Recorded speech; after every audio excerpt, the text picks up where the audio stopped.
যুক্তিৰ প্ৰয়োজন, তৰ্কৰ প্ৰয়োজন, কিন্তু যুক্তি তৰ্কৰো কিছুমান সীমাবদ্ধতা আছে। আমি যিবিলাক বিষয় সচৰাচৰ নিজৰ অন্তৰে বিচাৰ কৰিব লাগে, সেইবিলাক কথা বিচাৰ কৰিবলৈ আমাৰ বুদ্ধিটো লগাই থৈ দিওঁ। আৰু যিবিলাক কথা আমি বুদ্ধিৰে বিচাৰ কৰিব লাগে, তাত আমি নিজৰ অন্তৰখন লগাই থৈ দিওঁ। কেনেকে? সংসাৰত যিবিলাক বিষয় আছে, সংসাৰৰ যিবিলাক সম্পৰ্ক আছে, এই সম্পৰ্কবিলাক অকণমান বুদ্ধিৰেও বিচাৰ কৰি চলাটো প্ৰয়োজন। নহলেহে সংসাৰৰ যিটো ধাৰাত গৈ আছে, এইটোতেই যদি আমি উটি ভাহি যাবলৈ দিওঁ, আমাৰ যে কয় অন্তৰখন দি দিলে বুলি, অন্তৰখন যদি সংসাৰত দি দিয়া যায়, উটুৱাই নি ক'ত পেলাবগে তাৰ একো সম্ভাৱনা নাই। কিন্তু আমি সচৰাচৰ সংসাৰখনত হৃদয়খন দি থওঁ। সেইকাৰণে বাৰে বাৰে হৃদয়খন কাৰোবাৰ ভাগে আকৌ জোৰা লাগে, নহয়নে? বিশেষকে ডেকা চামে বুজি পাব। আৰু দ্বিতীয়তে, যিখিনি কথাত আমি অন্তৰখন দিব লাগে, সেইখিনিত বুদ্ধিটো লগাই থৈ দিওঁ। এই ভাগৱত পঢ়িলে কি লাভ হ'ব? ৰাতিপুৱা গধূলি ধূপ জ্বলাই থাকিলে কি লাভ হ'ব? ভাৱেই ভক্তি।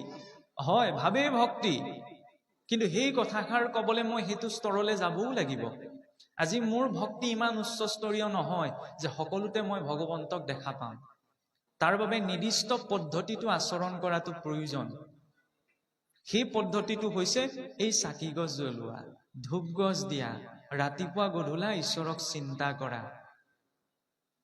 সেইবাবে সেইজন মনুষ্যৰ জন্মহে সাৰ্থক।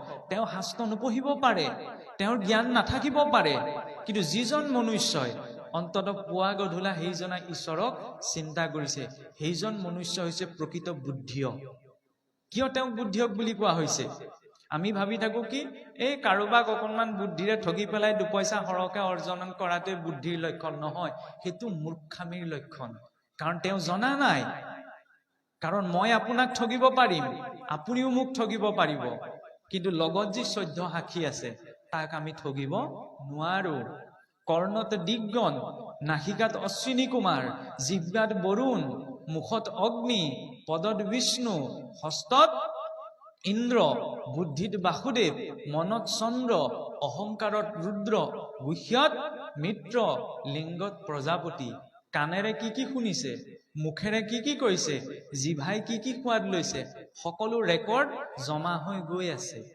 আৰু এই ৰেকৰ্ডটো যে জমা হৈ গৈ আছে, ইয়াৰ ৰিজাল্টটো কোনে পাব বাৰু?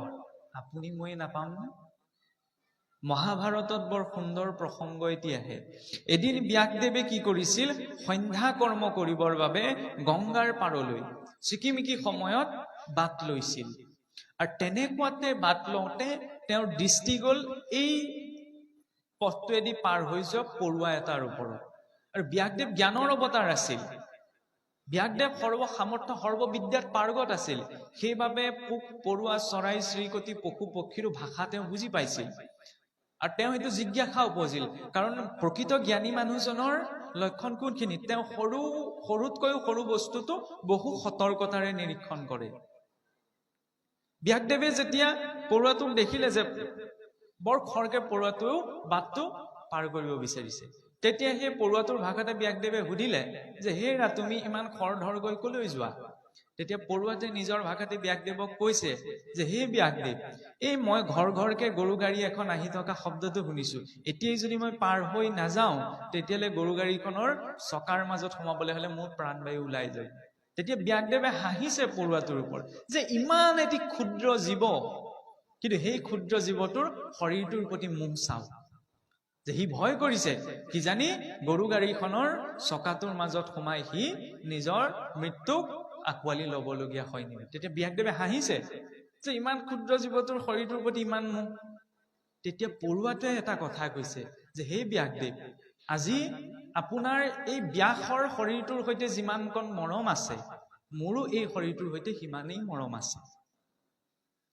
পৰুৱাটোৰ যেতিয়া অন্তৰত সেইকণ চেতনা আছে, আৰু মই যদি কেনেবাকৈ অন্য জীৱ এটা সামান্যতম কষ্ট দিছো, তেতিয়াহ'লে সেইকণ বাৰু মই জীৱনত ঘূৰাই নুপুৰাকে থাকিম নে? অন্য জীৱ এটা যদি নষ্ট কৰি জিভাৰ তৃপ্তিৰ বাবে মই ভক্ষণ কৰিছো, ঈশ্বৰে বাৰু সেইটো মোক ঘূৰাই নিদিয়াকে থাকিবনে? যমনগৰত যমে পিছত তেলত ভাজিব, কিবা কৰিব, এইখিনি পাছলে থৈছো। ঈশ্বৰে আমাক চিন্তা শক্তি এটা দিছে।